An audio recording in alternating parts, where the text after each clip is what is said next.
కొంచెం లేట్గా వాళ్ళు వచ్చి ఈరోజు వచ్చే ట్రైన్ ఉందన్న 5 hours లేట్ అంట. తమిళనాడు ఎక్స్ప్రెస్ అనుకుంటా. అది అటు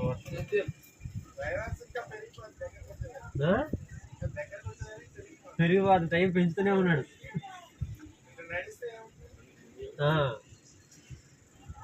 5 నిమిషాలకు ఒకసారి ఆగిపోతుంది.